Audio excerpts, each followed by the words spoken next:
स्वागत है आपके ही अपने YouTube चैनल पर। इस चैनल के माध्यम से आपको EPS 95, EPFO और पेंशन से जुड़ी तमाम खबरों से अवगत करवाया जाएगा। और आप चैनल पर नए हो तो चैनल को सब्सक्राइब कर दीजिएगा और साथ में बेल आइकन को भी प्रेस कर दे ताकि सबसे पहले आपके पास आए खबरों का ताल्लुकात। और अब चलते हैं अपने स्क्रीन की तरफ। EPS 95 पेंशन पैन फंड में कोई घाटा नहीं, पेंशन भोगियों ने सुप्रीम कोर्ट में कहा। EPF पेंशन पैन मामले की सुनवाई में केरल के पेंशन भोगियों के वकील ने कर्मचारी भविष्य निधि संगठन द्वारा प्रस्तुत बीमा किंग रिपोर्ट और अन्य दस्तावेज की सत्यता पर सवाल उठाया, जिसमें बताया गया था कि 2018 के केरल हाई कोर्ट के फैसले के कार्यान्वयन से पेंशन फंड में 15,28,519 करोड़ रुपए का शुद्ध बीमा किंग घाटा होगा। 2018 में हाई कोर्ट ने कर्मचारी पेंशन पैन योजना 2014 संशोधन योजना को रद्द करते हुए 15,000 रुपये प्रति माह की सीमा से ऊपर के वेतन को अनुपात में पेंशन पैन का भुगतान करने की अनुमति दी। Justice U Lalit, justice Aniruddha Bose और जस्टिस सुधांशु धौलिया की 3 जजों की बेंच केरल, राजस्थान और दिल्ली हाई कोर्ट के फैसले को चुनौती देने वाले कर्मचारी भविष्य निधि संगठन द्वारा दायर अपील पर सुनवाई कर रही थी, जिसमें 2014 की संशोधन योजना को रद्द कर दिया गया था। बेचवे के समक्ष मिल्मा केरल मिल को ऑपरेटिव मार्केटिंग फेडरेशन के कर्मचारियों के समूह की ओर से सीनियर एडवोकेट डॉक्टर कैलाशनाथ बिल्लाई ने प्रस्तुत किया कि दोनों बीमा किंग रिपोर्ट भ्रमांक है, क्योंकि केवल पेंशन पैन लाभ की योग्यता का अनुमान लगाया गया था। जैसे जैसे सुनवाई आगे बढ़ी, पलई ई ने EPS योजना के प्रावधानों के मध्य में से अदालत का रुपया खाकी। मेरा निवेदन स्पष्ट और सरल है, संशोधन से पहले हम सुरक्षित थे और हमारे प्रेषण भी सुरक्षित थे।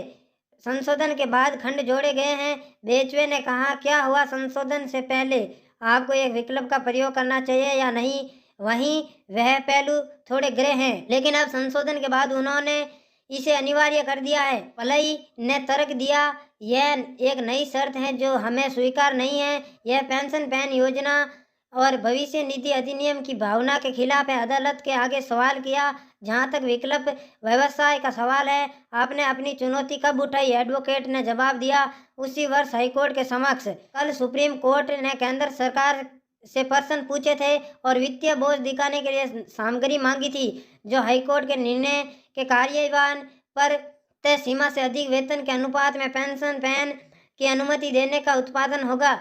सुनवाई के दौरान जिन अन्य प्रमुख पहलुओं पर चर्चा की गई वे यह दिए गए हैं। पेंशन पैन का भुगतान फंड पर अर्जित ब्याज से किया जाता है।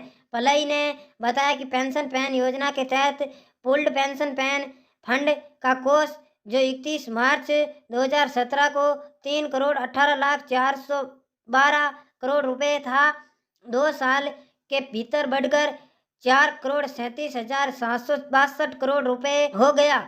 संचित कोष 2012-2013 में 1,83,405 करोड़ रुपए बढ़कर 2018 और 2019 में 4,37,762 करोड़ रुपए हो गए, जो 7 वर्षों में लगभग 130% की वृद्धि है। इसके अलावा वर्ष 2012-2013 के दौरान निवेश किए गए फंड पर अर्जित ब्याज 14,354,000 करोड़ रुपए था, जो 2019 में 130% से अधिक बढ़ाकर 3,32,982 करोड़ हो गया था।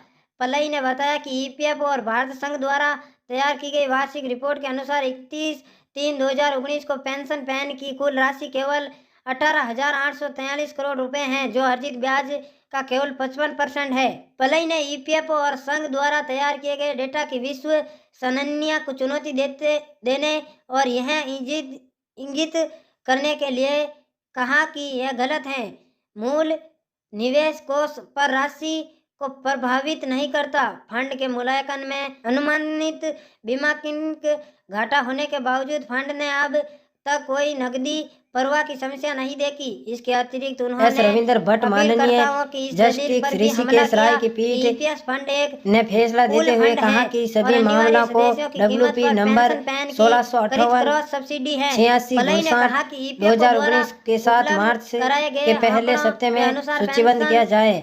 उसके बाद इन मामलों को ईपीएस 95 पेंशन धारकों के अन्य मामलों से पहले से ही सुप्रीम कोर्ट में दाखिल है, तो उन मामलों के साथ सूचीबद्ध किए जाने के लिए कहा गया था और सुप्रीम कोर्ट की ऑफिशियल वेबसाइट पर इन मामलों के लिए 4 मार्च की तारीख सुनाई के लिए दिखा रही है। हालांकि यह तारीख थी तो जिला सहकारी इस पर बदलाव भी संभव था और 3 जजों पीठ का गठन भी कर दिया गया था, पर 4 मार्च को इन मामलों पर कोई सुनवाई नहीं हुई थी। अब ईपीएस 95 पेंशन के मामलों पर 12 जुलाई 2022 को MR justice Uday Umesh Lalit, MR justice S Ravindra Bhat, MR justice Dhulia की खंडपीठ सुनवाई करेंगी। इससे पहले की सुनवाई में शीर्ष अदालत ने यानी 17 और 18 अगस्त की सुनवाई में ईपीएफओ को वरिष्ठ अधिवक्ता द्वारा पक्ष रखा गया था।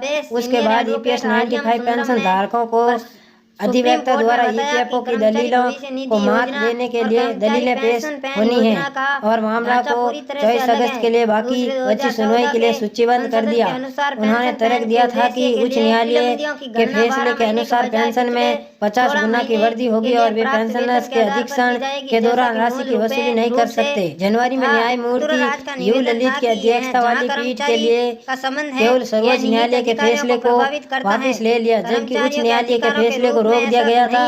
यह भी वैध है। इसके बाद ईपीएफओ ने मामले पर तुरंत विचार करने का अनुरोध किया। न्यायमूर्ति यू ललित की अध्यक्षता वाली पीठ ने आश्वासन दिया कि मामले को आगे नहीं बढ़ाया जाएगा और सुनवाई 23 मार्च से दैनिक आधार पर आयोजित की जाएगी। ऐसा आदेश में कहा गया था। देश के लाखों ईपीएस 95 पेंशनर्स 12 जुलाई 2022 का दिन काफी महत्वपूर्ण है, क्योंकि आज यानी 12 जुलाई 2022 को ईपीएस 95 पेंशन से संबंधित मामला पर सुनवाई के होनी है। 23, 24 और 25 मार्च की सुनवाई के लिए 59 याचिका क्रमांक 15 न्यायालय संख्या 3 में सूचीबद्ध थी, जो कि इन मामलों में से अब एक मामले की सुनवाई यानी SLP नंबर 20/417/2017 जो कि MS दादी संख्यो कंपनी पहलू को शामिल नहीं किया गया, इसीलिए दिल्ली और राजस्थान हाईकोर्ट के मामले आने पर मामलों पर सुनवाई हुई थी। यह योजना कर्मचारी भविष्य निधि संगठन द्वारा प्रदान की जाती है और यह सुनिश्चित करते हैं कि कर्मचारी